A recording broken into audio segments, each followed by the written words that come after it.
ចំពោះទី1 Gymnosperm និង Oxosperm មេរៀនទី1 Gymnosperm Gymnosperm ជារុក្ខជាតិមានគ្រាប់តែគ្រាប់គ្មានសម្បកការពារពីក្រៅទេគឺមានគ្រាប់ននល់1ប្រភេទផ្សេងៗនៃ Gymnosperm សប្តាហ៍ថ្ងៃ Gymnosperm នៅសល់តែ4ក្រុមប៉ុណ្ណោះ1ប្រង់2 Conifera 3 Ginkgo 4 Synetophytes 2ធំការបន្តពូជរបស់ Gymnosperm 1តូចសរីរាង្គលូតលាស់មានដើមស្លឹកឬ2តូចសរីរាង្គបន្តពូជភាគច្រើនជាកោណគ្របដណ្ដប់ដោយស្រកាកោណជាសរីរាង្គបន្តពូជរបស់ Gymnosperm ដែលមានពីរប្រភេទគឺកោណឈ្មោលនិងកោណញីកោណឈ្មោលគ្របដោយស្រ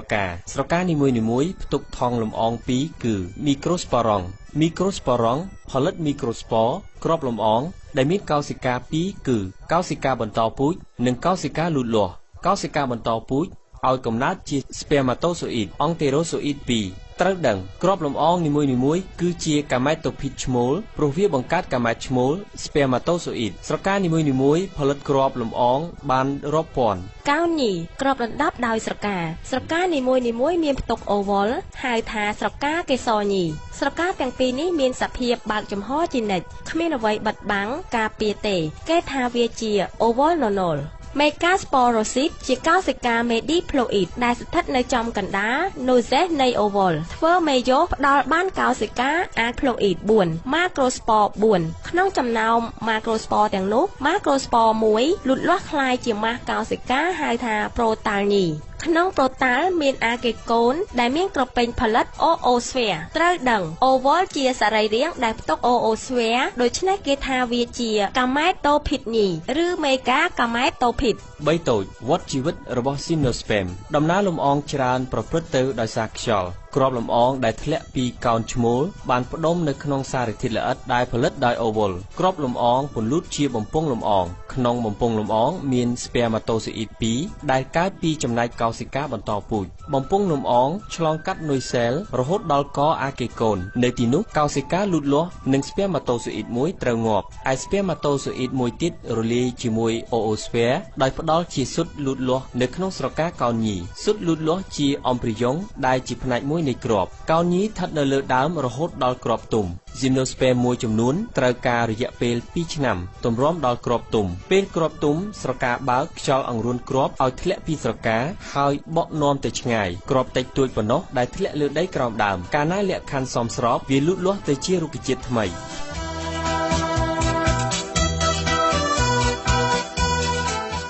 មេរៀនទី2 Angiosperm Angiosperm ជារុក្ខជាតិមានគ្រាប់ដែលការពារដោយសម្បកវាចែកជាពីរថ្នាក់សំខាន់គឺរុក្ខជាតិ Monocotyledon និងរុក្ខជាតិ Dicotyledon មួយធំលក្ខណៈពិសេសនៃ Angiosperm មួយតូចសរីរាង្គលូតលាស់មានឫសដើមនិងស្លឹកកឬមានតួនាទីចងភ្ជាប់រុក្ខជាតិទៅនឹងដីស្រូបទឹកនិងអំបិលខនិជពីដីទៅឲ្យដើមនិងស្លឹកហើយក៏មាននាទីស្តុកអាហារផងដែរខដើមមាននាទីទ្រទ្រង់ផ្នែកដែលមាននៅលើដីរបស់រុក្ខជាតិនិងដឹកនាំសារធាតុរវាងឫសនិងស្លឹកដើមខ្លះក៏មាននាទីស្តុកអាហារដើមខ្លះទៀតក៏មាននាទីធ្វើរស្មីសំយោគផងដែរជាលិកាសំខាន់របស់ដើមគឺស៊ីឡែមនិងផ្លូអែមស៊ីឡែមមាននាទីដឹកនាំទឹកនិងអំបិលខនិជពីឫសទៅកាន់ដើមនិងស្លឹកឯផ្លូអែមនាំអាហារដែលស្លឹកសំយោគបានទៅគ្រប់កោសិកាទាំងអស់នៃរុក្ខជាតិស្រទាប់មេជាលិកាដែលស្ថិតនៅចន្លោះស៊ីឡែមនិងផ្លូអែមហើយមាននាទីផលិតស៊ីឡែមនិងផ្លូអែមថ្មីគោស្លឹករុក្ខជាតិមានពណ៌បៃតងព្រោះមានក្លរ៉ូភីលមាននាទីសំខាន់ក្នុងដំណើររស្មីសំយោគផ្ទៃខាងលើនិងខាងក្រោមស្លឹកមានស្រទាប់អេពីដែមដែលមាននាទីការពារផ្ទៃស្លឹករុក្ខជាតិលើផ្ទៃស្លឹកមានរន្ធតូចៗជាច្រើនហៅថាស្តូម៉ាតដែលសម្រាប់ធ្វើបណ្ដូរទឹកនិងឧស្ម័ននៅក្នុងស្លឹកមានស្រទាប់អេពីដែមលើនិងក្រោមស្រទាប់ប៉ាលីសាតនិងស្រទាប់ស្ពត2សរីរាង្គបន្តពូជគ្រប់ Angiosperm សុទ្ធតែបន្តពូជដោយផ្កាជាសរីរាង្គភេទរបស់រុក្ខជាតិវាមាននីតិបង្កើតកោសិកាបន្តពូជញីឈ្មោលហើយធ្វើឲ្យមានការបង្កកំណើតផ្កាមានទំហំទ្រង់ទ្រាយពណ៌ក្លិននិងចំនួនស្រទាប់ផ្កាខុសគ្នាពីផ្កាមួយទៅផ្កាមួយប្រភេទទៀតផ្នែកផ្សេងរបស់ផ្កាមានត្របកស្រទាប់កញ្ចុងកេសរឈ្មោលនិងកញ្ចុងកេសរញី កញ្ចុំកែសរឈ្មោលមាន2ផ្នែកផ្នែកទី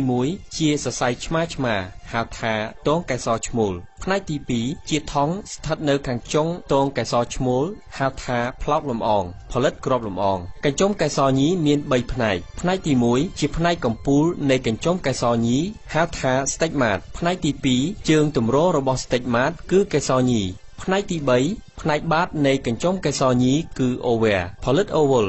3. ដំណើរលំអងជាការផ្ទេរគ្រាប់លំអងពីផ្លោកលំអងទៅ stigmat ដំណើរលំអងមាន2យ៉ាង 1. ស្វ័យដំណើរលំអងស្វ័យដំណើរលំអងស្មើស្វ័យបង្កកំណើតស្មើដំណើរលំអងឯងជាការផ្ទេរគ្រាប់លំអងពីផ្លោកលំអងទៅ stigmat នៃផ្កាតែមួយ 2. ដំណើរលំអងកាត់ស្មើការបង្កកំណើតកាត់ជាការផ្ទេរគ្រាប់លំអងរបស់ផ្កានៃរុក្ខជាតិមួយទៅលើ stigmat របស់ផ្កានៃរុក្ខជាតិមួយផ្សេងទៀតដំណើរលំអងកាត់ប្រព្រឹត្តឡើងដោយសារទឹកខ្យល់បក្សីមនុស្សប្រចៀវជ្រឹងឃ្មុំមេអំបៅដំណើរលំអងសបនិមិត្តកើតឡើងដោយសារមនុស្សជាអ្នកបញ្ជូនគ្រាប់លំអងពីរុក្ខជាតិមួយទៅរុក្ខជាតិមួយទៀត2ធំការបន្តពូជរបស់ Angiosperm 1តូចកំណរគ្រាប់លំអងកំណរមីក្រូស្ព័រប្រព្រឹត្តទៅក្នុងផ្លោកលំអងនៃកេសរឈ្មោលកោសិកាមេនីមួយៗ 2N ចែកខ្លួនតាមមេយ៉ូសផ្ដល់ស្ព័រអាផ្លូអ៊ីត 4N ស្ព័រនីមួយៗចែកខ្លួនបន្តតាមមីតូសមួយដងហើយលូតលាស់ជាគ្រាប់លំអង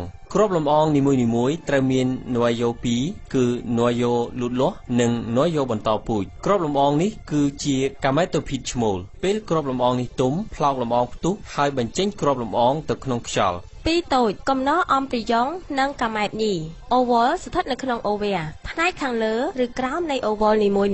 មានមីក្រូពីលមួយ oval នីមួយៗភ្ជាប់ទៅនឹងភ្នាសរបស់ ovar កោសិកាមេនៃ oval ចែកខ្លួនតាមមេយ៉ូសបានស្ព័រអាផ្លូអ៊ីត 4 ប៉ុន្តែស្ព័រ3ត្រូវងាប់ឯស្ព័រមួយទៀតមេហ្គាស្ព័រចែកខ្លួនតាមមីតូស3ដងបន្តបន្ទាប់បង្កើតបានថង់កំណរមួយដែលមានកោសិកា7តែមានណូយ៉ូ8កោសិការាងធំមួយនៅចំកណ្ដាលមានណូយ៉ូ2ហៅថាណូយ៉ូប៉ូលែឯកោសិកាបន្តពូជញីគឺអូអូស្វែស្ថិតនៅចន្លោះកោសិកាស៊ីណេស៊ីត2និងកោសិកាអង់ទីប៉ូត3ទៀតស្ថិតនៅប៉ូលម្ខាងទៀតនៃថង់អំព្រីយ៉ុង3ការបង្កកំណើតនៅពេលគ្រាប់លំអងធ្លាក់ជាប់លើ stigmat វាដុះពន្លកចាក់ចូលទៅក្នុងជីលីការបស់កេសរញីរហូតដល់ oval ណូយ៉ូទី1ណូយ៉ូលូតលាស់នៅចុងបំពង់លំអងហាក់ដូចជាអ្នកនាំដំណើរលូតលាស់នៃបំពង់លំអងហើយវានឹងរលាយបាត់ទៅវិញណូយ៉ូទី2ណូយ៉ូបន្តពូជចែកខ្លួនតាមមីតូសបានជា spermatozoid 2គ្មាន placell ពេលដែល spermatozoid ទាំងពីរចូលទៅក្នុងថង់កំណរ spermatozoid 1 N រលាយជាមួយ oosphere N ផ្ដល់ជា zygote diploid ដែលនឹងលូតលាស់ជាអំព្រីយ៉ុង spermatozoid មួយទៀត N រលាយជាមួយ Noyopolaire N ផ្ដល់ជា albumen triploid 3N ដូចនេះការបង្កកំណើតរបស់រុក្ខជាតិ Angiosperm មានលក្ខណៈពិសេសគឺបង្កកំណើតទ្វេ 4. វដ្តជីវិតនៃរុក្ខជាតិមានផ្កាទម្រង់នៃការបន្តពូជរបស់រុក្ខជាតិ Angiosperm មាន2ដំណាក់គឺដំណាក់ផ្កានិងដំណាក់គ្រាប់វាត្រូវបានបញ្ចប់ដោយការចេញផ្លែរុក្ខជាតិមានផ្កាក៏មានការឆ្លាស់កំណើត Sporophyte និង Gametophyte ដែរSporophyte ស្ថិតនៅក្នុងវគ្គ diploid 2N ដែលចាប់ផ្ដើមចេញពីការបង្កកំណើត Gametophyte ស្ថិតនៅក្នុងវគ្គ haploid N ដែលចាប់ផ្ដើមចេញពីមេយ៉ូស3ធំប្រៀបធៀប monocotyledon និង dicotyledon រុក្ខជាតិ monocotyledon មានពោតស្រូវដូងត្នោតផ្កាលីលីរុក្ខជាតិ dicotyledon មានស្វាយក្រូចទៀបល្មុតច្រើនរាប់មិនអស់ monocotyledon គ្រាប់មានកូទីលេដុង1ស្លឹកមានទ្រនុងស្របផ្កាមាន3ស្រទាប់ឬគុណនឹង3ដើមមានបាច់សរសៃនាំស្ថិតនៅរាយប៉ាយឬជាឫសស្ញែ dicotyledon គ្រាប់មានកូទីលេដុង2ស្លឹកមានទ្រនុងបែកខ្នែងផ្កាមាន4ឬ5ស្រទាប់